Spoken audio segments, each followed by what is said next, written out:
नमस्कार, स्वागत है आपका हमारे चैनल पर। मैं हूं आपके साथ शिप्रा सैनी। उत्तर प्रदेश की तर्ज पर अब महाराष्ट्र में भी लव जिहाद के खिलाफ कानून लाने की तैयारी की जा रही है और इसको लेकर महाराष्ट्र में काफी ज्यादा सियासत भी गरमाई हुई है। लेकिन लव जिहाद के खिलाफ कानून लाने की जो तैयारी शिंदे सरकार कर रही है, उस पर अब महाराष्ट्र के डिप्टी सीएम देवेंद्र फडणवीस का बड़ा बयान सामने आया है। उन्होंने कहा है कि लव जिहाद के खिलाफ एक कानून बनाने पर सरकार विचार कर रही है। आपको ये बता दें कि देवेंद्र फडणवीस का ये बयान श्रद्धा वालकर के पिता विकास वालकर से जो उनकी मुलाकात हुई है उसके बाद सामने आए हैं। आपको बता दें, श्रद्धा मर्डर केस जो कि राजधानी दिल्ली में हुआ और किस तरह से श्रद्धा मर्डर केस में उसके लिव इन पार्टनर आफ्ताब अमीन पूनावाला पर यह आरोप है कि पहले उसने बेरहमी से श्रद्धा की हत्या की और फिर उसके शव के कई टुकड़े किए। इस केस को लगातार लव जिहाद से जोड़ने की कोशिश हुई, लव जिहाद से जोड़ा भी गया। महाराष्ट्र सरकार से भी कई सवाल पूछे गए क्योंकि श्रद्धा जो है वो महाराष्ट्र से ताल्लुक रखती थी। और अब इस पूरे मामले पर महाराष्ट्र डिप्टी सीएम देवेंद्र फडणवीस का जो बयान सामने आया है, उनका कहना है कि फिलहाल सरकार की ओर से कोई फैसला नहीं लिया गया है। हम सबसे पहले दूसरे राज्यों द्वारा जो कानून लव जिहाद के खिलाफ बनाए गए हैं उस पर स्टडी करेंगे, फिर कोई फैसला लिया जाएगा। आपको ये बता दें कि देश के कई राज्यों में धर्मांतरण विरोधी कानून लागू किया जा चुका है और उसी की तैयारी अब महाराष्ट्र में भी हो रही है। महाराष्ट्र में भी अब लव जिहाद के खिलाफ कानून लाने की तैयारी में सरकार है।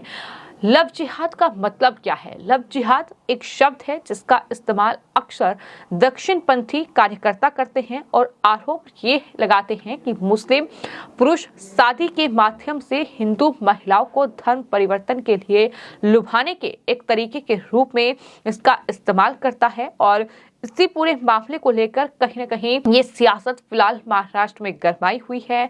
उत्तर प्रदेश, मध्य प्रदेश, हरियाणा और गुजरात सहित बीजेपी शासित राज्यों में एक समूह ने तो मौजूदा कानूनों में संशोधन किया है। या लालच, बल प्रयोग या धोखे से या जबरन धर्म परिवर्तन को रोकने के लिए ये नया कानून बनाया गया है। तो इस तरह से कई राज्यों में जो है लव जिहाद के खिलाफ कानून है, जहां तमाम कार्रवाई जो है वो कानून के मुताबिक होती है। लेकिन अब महाराष्ट्र में भी इस तरह की तैयारी में सरकार है। आपको बता दें, जिस तरह से महाराष्ट्र में अब लव जिहाद के खिलाफ कानून लाने की तैयारी सरकार कर रही है, इस खबर पर सियासत गरमाई हुई है। और एएनआई से बातचीत करते हुए जमीयत उलेमा ए हिंद के महाराष्ट्र महासचिव गुलजार आजमी ने भी इसको लेकर बयान दिया है, इसका विरोध किया है और कहा है कि पहले इतना शोर नहीं मचाया जाता था। उन्होंने कहा कि जब से फिरका परतों की हुकूमत इस मुल्क में कायम हुई है, उन्होंने लव जिहाद के नाम का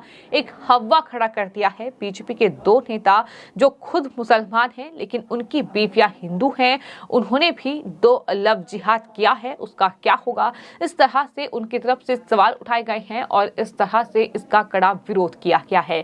लेकिन लव जिहाद के खिलाफ कानून जरूरी क्यों है? इसका साफ तौर पर मतलब ये है कि जिस तरह से एक टारगेट के लिहाज से कहीं न कहीं हिंदू लड़कियों को फंसाया जाता है, जिस तरह से उन्हें लालच दिया जाता है, जिस तरह से उन्हें अपने पक्ष में करने की कोशिश होती है, जाहिर तौर पर यही तमाम चीजें हैं। और श्रद्धा मर्डर केस जिसमें श्रद्धा के कई टुकड़े किए गए और किस तरह से उसके बॉयफ्रेंड आफ्ताब ने उसका बेरहमी से मर्डर किया और उसके बाद ही कहीं न कहीं पूरे मामले को लेकर महाराष्ट्र में सियासत भी काफी ज्यादा गरमाई। लेकिन अब लव जिहाद पर महाराष्ट्र सरकार में महिला बाल कल्याण मंत्री मंगल प्रताप लोढ़ा ने भी एक बयान दिया है। उन्होंने कहा कि महाराष्ट्र में आगे कभी श्रद्धा हत्याकांड नहीं होने देंगे। साथ ही उन्होंने ये भी कहा कि 10 दिनों के भीतर 10 लोगों की कमेटी तैयार की जाएगी।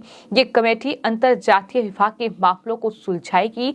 सभी बेटियों की रक्षा करना महाराष्ट्र सरकार का दायित्व है। कोई भी बेटी बेचारी नहीं है, पूरा महाराष्ट्र उसके साथ है। जिन लड़कियों के टॉर्चर की सूचना मिलेगी, महिला बाल कल्याण विभाग तुरंत उसकी मदद करेगा। ये बड़ा बयान जो है महिला बाल कल्याण मंत्री मंगल प्रभात का सामने आया है, जो कि महाराष्ट्र सरकार में मंत्री हैं। तो इस तरह से लगातार एक के बाद एक तमाम बयान जो है वो सामने आ रहे हैं। लेकिन जिस तरह से सरकार लव जिहाद कानून पर विचार कर रही है, देवेंद्र फडणवीस का ये कहना है, अलग अलग राज्यों में बनाए गए कानूनों का अध्ययन करने की बात उनकी तरफ से कही गई है।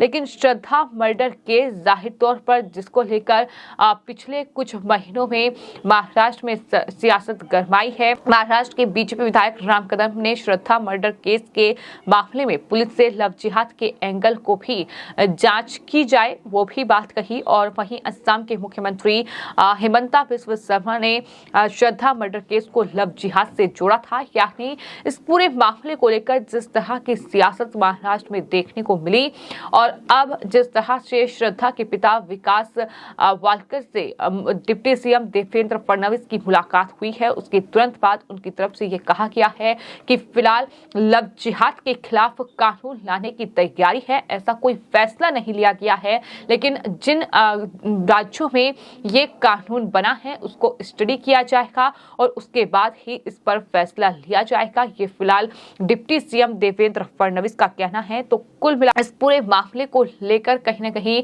तमाम जो विपक्षी पार्टियां हैं, फिर चाहे वो एनसीपी हो, शिवसेना यानी उद्धव ठाकरे का गुट हो, ये तमाम जो पार्टियां हैं ये हमलावर सरकार पर नजर आ रही हैं। लेकिन वहीं आपको ये बता दें कि एक तरफ देवेंद्र फडणवीस ने जो विकास वालकर यानी श्रद्धा के पिता से बातचीत की है, उन्होंने कहा था कि हमारे परिवार का बहुत दुख है, बेटे की हत्या होने से वसई पुलिस की लापरवाही की वजह से मेरे परिवार को ये परेशानी हुई है, ये उनके पिता का आरोप है। अगर पुलिस समय पर कदम उठाती तो आज मेरी बेटी जिंदा होती।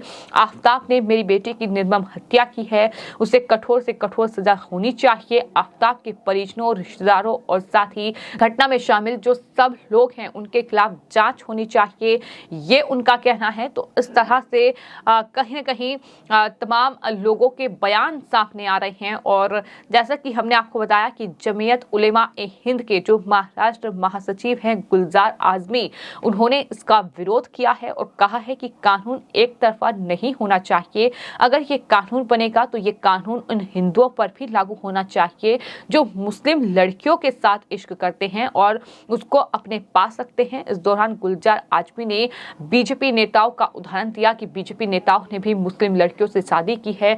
तो इस तरह की सियासत जो है वो फिलहाल महाराष्ट्र में देखने को मिल रही है। लेकिन देखना ये होगा कि क्या लव जिहाद को लेकर कानून लाने की तैयारी में जो देवेंद्र फडणवीस और शिंदे की सरकार है वो कानून लाने में कामयाब होती है या नहीं, क्योंकि विरोध अभी से शुरू हो गया है, बयानबाजी का सिलसिला शुरू हो गया है। लेकिन श्रद्धा मर्डर केस जैसा जो मामला है वो कहीं ना कहीं जो है महाराष्ट्र सरकार के लिए सरदर्द है। तो इस तरह के मामलों के निपटारे के लिए जरूरी है कि लव जिहाद के खिलाफ कानून लाया जाए। तो देखना होगा कि आखिर क्या उत्तर प्रदेश की तर्ज पर अब महाराष्ट्र में भी लव जिहाद के खिलाफ जो कानून लाने की तैयारी है वो कानून पास होता है या नहीं। फिलहाल आपकी इस पूरे मामले पर क्या राय है हमें कमेंट बॉक्स में जरूर लिखें और चैनल को सब्सक्राइब करें। धन्यवाद।